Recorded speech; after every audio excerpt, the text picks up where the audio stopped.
Good morning বন্ধুরা। আজকে আমি দেখাবো, দেখো আমার গণেশের কালেকশন। দেখেছো? আরও আছে আমার শ্বশুর বাড়িতে, যেখানেই গেছি সেখান থেকেই নিয়ে এসেছি গণেশ। আর এটা হচ্ছে লক্ষ্মী গণেশ, এটাও হচ্ছে লক্ষ্মী গণেশ। আর এইটা আমার কাছে খুবই স্পেশাল।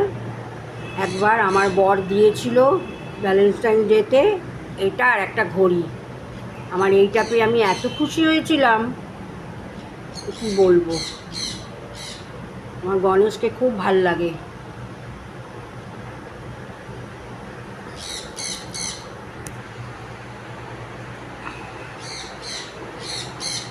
দেখো, দেখে কমেন্টে জানিও কেমন লাগছে, কেমন হলো। ভালো থেকো, সুস্থ থেকো, সারাদিন ভালো কাটিও। টাটা।